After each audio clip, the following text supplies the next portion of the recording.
Okay, we're now on day 2 of the circle unit. Hopefully day 1 wasn't too bad. Just a couple things I needed you to pick up from day 2. Your circumference formula, which is pi d, or if you're using the radius version, 2 pi r. And also just making sure you guys understand now what a chord, radius, and diameter is in a circle. Because today now we're going to turn our attention to different types of angles in the circle and how to measure an arc. All right, and what an arc actually is. All right, so the first new vocabulary term I have here for you is a central angle. As you guys know, if I asked you guys to draw an angle, you would just draw me something that probably looked like this. Now, where the two rays meet, that point where the two rays meet, that's called the vertex. And when you're on a circle, if the vertex of an angle ends up being the center, then we call it a central angle. Okay, so if you look at my diagram on the right, there's only one central angle there, and that is angle AOB. Okay, so example here, angle AOB. Why is it a central angle? Again, if I highlight it, you will see the vertex is O, and O happens to be the center of the circle. So that is a central angle. Okay. Next up, an arc.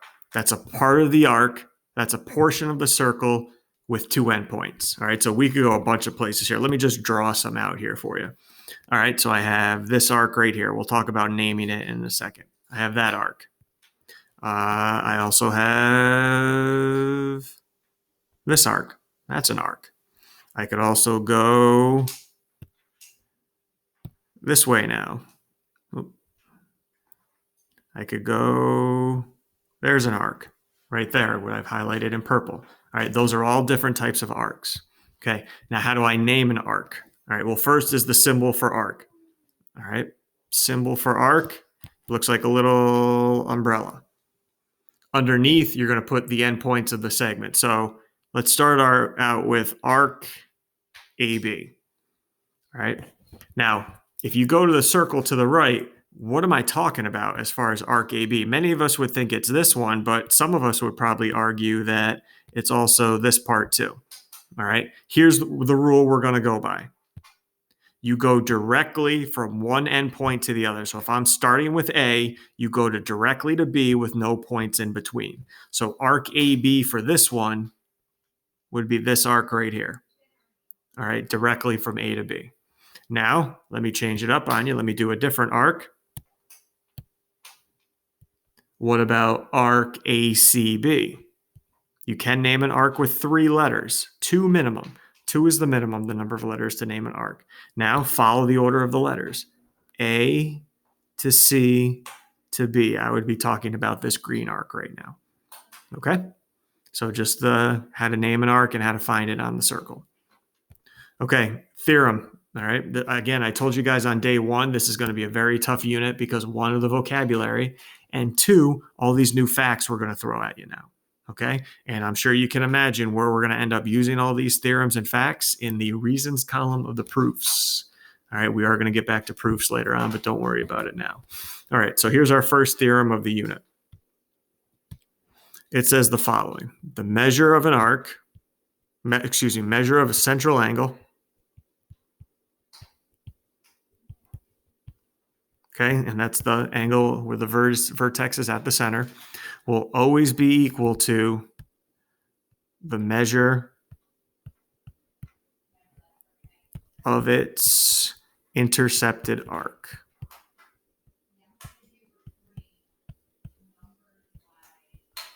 Okay, now let me talk about what that means right now. All right, so let me go back to my circle example up above. We know that angle AOB is a central angle.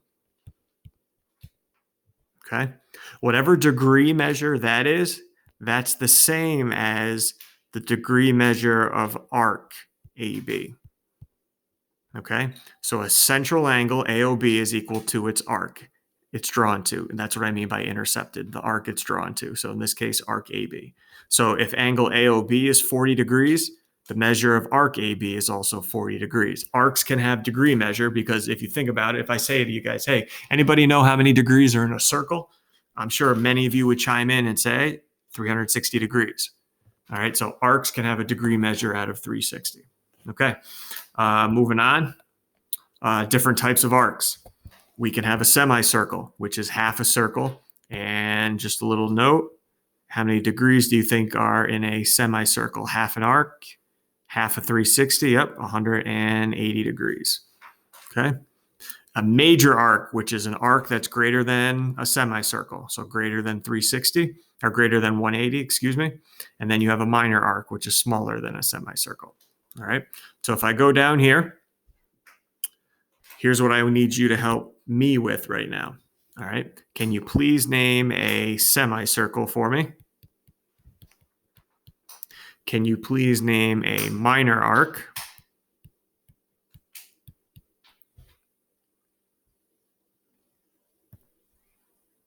Sorry, guys.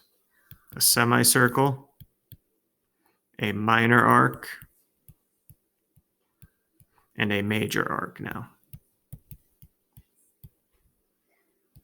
Okay.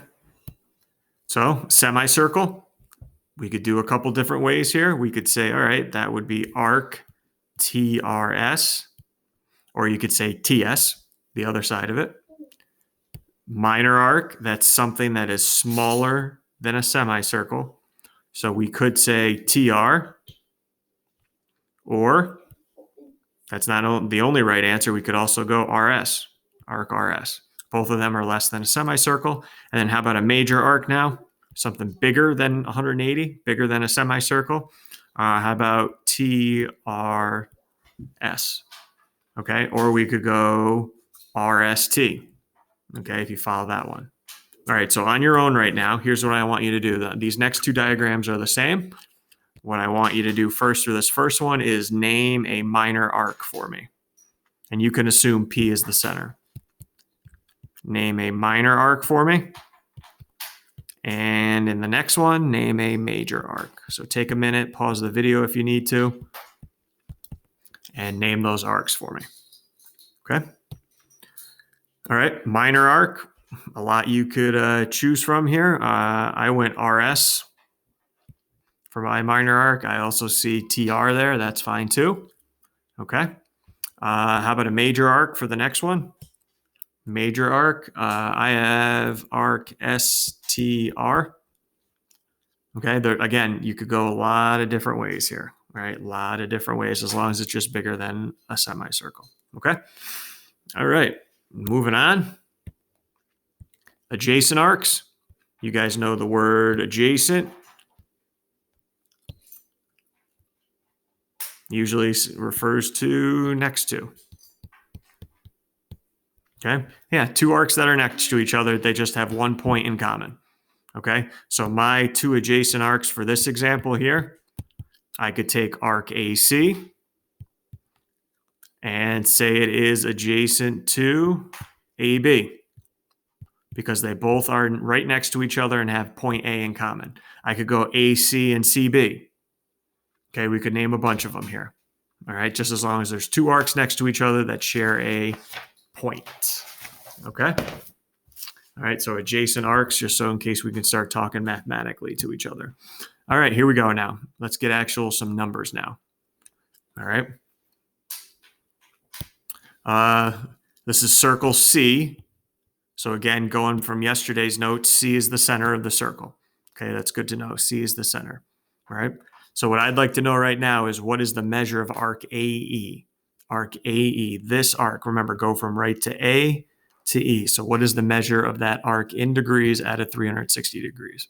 Okay, well, we just learned a theorem at the beginning that says, all right, the measure of a central angle is equal to the measure of its arc. And that's what I'm going to apply here. If you take a look here, the measure of angle ACE is also a right angle. So that would make arc AE 90 degrees. They are always equal to each other. Okay, they're always equal. The central angle and the arc always equal. So there's 90. ED, all right, this arc right here, ED. Well, there's 130 right there. It's a linear pair with the one next to it, which means it's supplementary. So that's got to be 50. Central angle is equal to its arc measure. Okay, And then number 3 I'll do with you before I let you go on your own, DBA. This arc right here. Well, I know the angles are 130 and 90. Add those two together, and that should give me 220. Central angles equal to its arc. So this will also be 220. Okay, so what I'm going to do right now is stop the video and have you guys try out 4, 5, and 6. And when you come back, you should see the answers. Okay, there you go. There are our answers right there, 140, 220, and 130. Okay, so hopefully we found the correct arcs with the correct angle measure. All right, a little old school right here. This is your favorite pie chart. Okay, the number of the percent of females who participate in sports for the various sports. So what I'm looking for right now is, how about AB? What is the measure?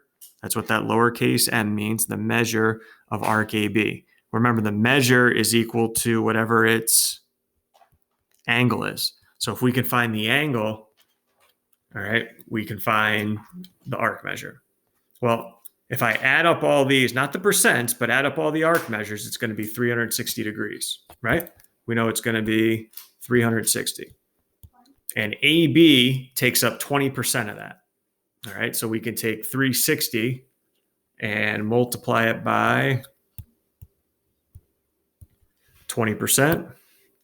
Get the old calc out here, right? So 360 times 20%. So we're looking at 72. So that's going to be 72 degrees. Okay. And then you can also do it for CD, but now CD takes up 18%. So now I'm going to do 360 times 18, and that would end up being about 64.8 degrees. Okay, so I would just find out what percent of 360 it is for the percentage here. You'll see that again in your assignment tonight. Whew. All right, last thing we need to do. We talked about how to find the arc measure. All right, the measure of an arc is in degrees. Now I want to talk about how long is an arc. All right, 6 inches, 2 feet. Not how many degrees out of 360 it is, but actually if I cut it out, straightened it, took a ruler to it, how long is it? All right, so see the difference there? When I ask for the measure, that's in degrees out of 360. But now I'm finding the length, which is physically how long it is if I stretched it out and measured it with the ruler. All right, so that's a formula. We had circumference equals pi d. Now we have another formula. Again, you guys are hopefully starting to believe me why this unit will be so difficult if we don't keep on top of things. So here's the formula. It's the measure of the arc, which we spent all today figuring out. The measure of the arc over 360 times its circumference. Okay, times the circumference. So what part of think about it. The circumference is the distance around the whole circle. I want to find out what part of it is. Okay, how long the arc is. All right, so let's just jump right into it, and I'll let you guys do some on your own. So find the length of arc AB. All right, length, not the measure, the length. So the length of AB, if I use the formula, measure of AB, well, there's a right angle here at the central angle, which means the measure must be 90 over 360 times pi diameter, 24. You guys saw it said leave your answer in terms of pi from yesterday's work on circumference. Make sure the pi is in the answer. Okay, so if I go back to my calculator, what I need to do is the following. I need to get a fraction template and do 90 over 360 and multiply that by 24, and I end up with 6 pi. And now I have units with it, so this is 6 pi inches. Okay? All right, next one, CDE. Pay attention to the order of the letters. CDE, how long is that arc right there? All right, so now measure of the arc. Well, if that's 40, the rest of it, subtract it from 360. 360 minus 40 has to be 320 over 360 times circumference. Well, that's 9, so my diameter should be 18 pi. Again, go to your calculator, leave the pi in your answer. 320 over 360 times 18 should give you 16 pi centimeters. And then I'll stop the video now to have you guys do F to G to H.